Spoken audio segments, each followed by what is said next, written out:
Welcome to Wallace and Wire. Today, we're talking about Mohammed Sanusi's rejection of the proposed Langkawi federal territory. And this really isn't just some, dry administrative debate. This is a full-blown controversy, and it really gets to the heart of that classic tension between a state's right to govern itself and federal oversight. And it all kicked off with a suggestion made in Parliament. Just a suggestion, but a big one. The idea was to reclassify Langkawi, a huge tourism asset, as either a federal territory or maybe an international zone.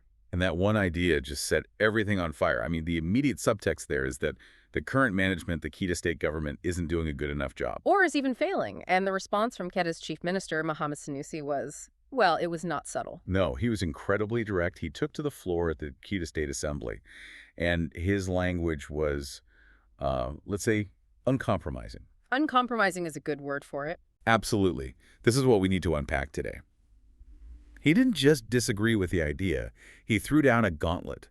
He said, and this is a direct quote, that anyone trying to take Langkawi would have to cross our dead bodies. That's the line, isn't it? It just tells you everything about the emotional stakes here. For Kedah, this isn't a negotiation. It's an existential threat to their sovereignty over the island. So we need to get past that soundbite. Let's figure out what's really behind this. What are the core arguments he's using to defend Kedah's position? Okay, so let's start with the motive. From Mohammed Sanusi's point of view, this proposal has nothing to do with genuine concern for Langkawi's economy. Nothing at all. He calls it a daydream. But more than that, he sees it as a very deliberate, calculated political operation. A political operation. What does he mean by that? What's the strategy he's seeing here? Well, he lays out what you could almost call a playbook. Step one, he says, is to malign and uglify Langkawi. Malign and uglify. So create a negative story. Exactly. You push this narrative that the island is failing, that it's turning into a ghost island, that tourism is completely dried up. You focus the media attention only on the problems. But hold on, is there any truth to that? I mean, surely there are some economic challenges. Are the proponents of this idea just making it all up? That's the key question, isn't it? Mohammed Sanusi would argue that any existing problems are being deliberately blown out of proportion. Or, even worse, that the federal side is intentionally holding back support to make the situation look worse than it is. Okay, so you create this narrative of decline. That's step one. What's next? Step two is to shift the blame. Once everyone believes the island is failing, you start questioning the competence of the state government. Ah, so it's not Langkawi's problem, it's Kedah's problem. Precisely. You make it seem like the local administration just can't handle a world-class asset. You build this public idea that they're just not up to the job. And then I can guess step three. You've got it. Once you've established that the island is failing and the state is incompetent, the federal government can swoop in as the savior. And use that manufactured crisis as the perfect justification to take control and declare it a federal territory. That's his entire claim. It's a land grab disguised as a rescue mission. He sees them as benefiting from the island on one hand while trashing its reputation on the other just to justify taking it over. This really puts a question to you, the listener. Do you see this as a genuine attempt to help a key national asset? Or is Mohammed Sanusi right? Is it pure politics with control over a valuable island as the prize? That's the core of it. And to really get why his defense is so powerful, we have to look at the numbers he brought up.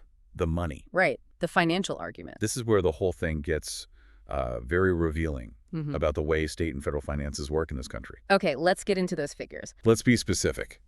According to Mohammed Sanusi, the federal government collects an enormous amount of tax revenue from Langkawi every year. And the figure he gave? He estimated it's somewhere between 4 to 5 billion ringgit.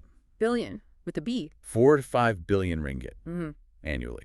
That's from all the tourism, activity service taxes, corporate taxes. All of it flows directly to the central government. Wow.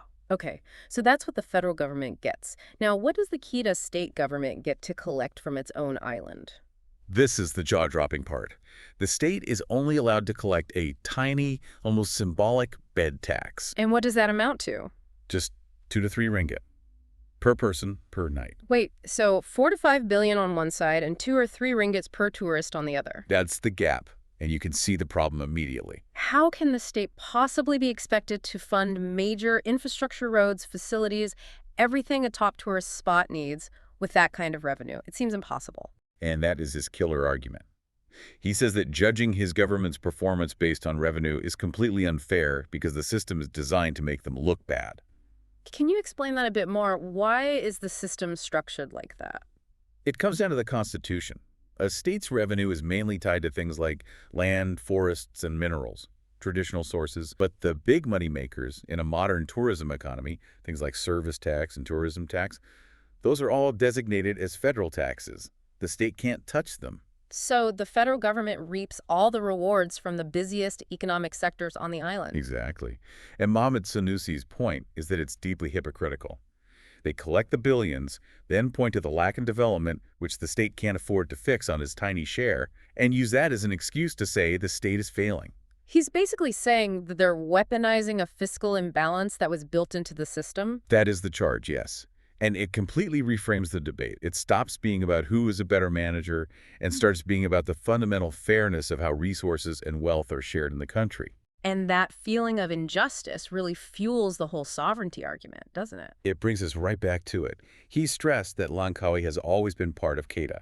Historically, constitutionally, it belongs to the state. So any move to change that status isn't just an administrative tweak? It's seen as a direct attack on their constitutional rights, on their ability to govern their own territory. Which gives that cross our dead bodies line its real weight. It's not just a dramatic phrase. No, it's a very clear political statement. It signals that Kedah is ready to fight this with everything they have, politically and maybe even legally.